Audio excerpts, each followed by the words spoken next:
Summer వచ్చిందంటే చాలు పాముల భయం కూడా పెరిగిపోతుంది. పాములు తమ శరీర ఉష్ణోగ్రతని సొంతంగా నియంత్రించుకోలేవు కదా! కాబట్టి ఎక్కడైతే చల్లటి ప్రదేశాలు ఉంటాయో ఆ చల్లటి ప్రదేశాలకి పొదల్లోంచి చల్లటి ప్రదేశాలు వెతుక్కుంటూ బయటకొచ్చేస్తాయన్నమాట. ఈ నేపథ్యంలోనే గోడల వారన లేకపోతే తడిగా ఉన్న ప్రదేశాలు వెతుక్కుని పాములు అక్కడికి చేరుతూ ఉంటాయి. ఈ నేపథ్యంలో విజయనగరం జిల్లాలోని వేపాడ మండలం విలుపుర్తి గ్రామంలో వెలమల వీధిలో ఒక డ్రైన్లో 15 అడుగుల భారీ గిరినాగు ఇలా చుట్టుకుని హాయిగా సేదతీరుతోంది చల్లగా. అయితే అవన్నీ జనావాసాలు. మనకి గ్రామాల్లో మండలాల్లో ఇంటి ముందే డ్రైనేజ్ వ్యవస్థ ఉంటుంది, ఒక తూము లాంటిది వెళుతూ ఉంటుంది కదా, దానిపైన సిమెంట్ దిమ్మలు వేసేసి ఉంటాయి. ఈ గిరినాగు ఆ సిమెంట్ దిమ్మ కింద కూర్చునుందనమాట 15 అడుగులు. అయితే పాము ఉన్న చోట శబ్దం వస్తుంది కదా, బుసలు కొడుతూ ఉంటుంది, దాన్ని ఊపిరి సౌండ్ అంతా కూడా బుస కొడుతూ ఉంటుంది. అది స్థానికులు విన్నారు.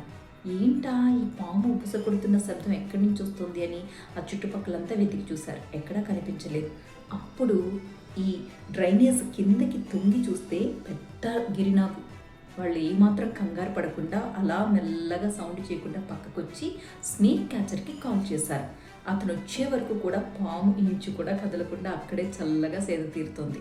అతను వచ్చి ఎంతో కష్టపడి ఆ గిరినాగుని ఆ డ్రైనేజ్ కాలం నుంచి బయటికి లాగాడు. వస్తూనే ఉంది. 15 అడుగులంటే మామూలు విషయమా?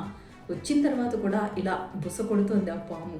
సమ్మర్లో మనం చాలా జాగ్రత్తగా ఉండాలి. చుట్టూరు పొదలు అలాంటివి ఏవైనా ఉంటే కొంచెం కొట్టేసేయండి.